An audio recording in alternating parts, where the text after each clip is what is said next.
بسم اللہ الرحمن الرحیم۔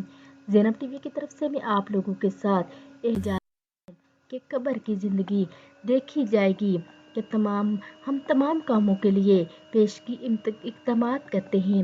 سردیوں سے پہلے گرم کپڑوں کا انتظام کر لیتے ہیں، گرمیوں سے پہلے ٹھنڈک کا انتظام کر لیتے ہیں، صبح ہوتے ہی دوپہر اور رات کے کھانے کا انتظام کرتے ہیں، رات گھر جانے سے پہلے صبح کے ناشتے کا سامان لے لیتے ہیں، بارش میں نکلنے سے پہلے چھتری لے لیتے ہیں، رات میں نکلنے سے پہلے روشنی کا انتظام کرتے ہیں، لمبے سفر پر جانے سے پہلے مکمل تیاری کرتے ہیں، لیکن قبر کی طویل زندگی کے لیے تیاری کرنے پر آمادہ نہیں، بلکہ اپنے آپ کو تسلی دیتے ہیں کہ دیکھی جائے گی۔ آخر کیوں کہ قبر کی زندگی کے لیے ہم کوئی اقدامات کیوں نہیں کرتے، صرف یہی کہتے ہیں کہ دیکھی جائے گی۔ وہی تو ہمیشہ کی زندگی ہے، یہ زندگی تو عارضی ہے۔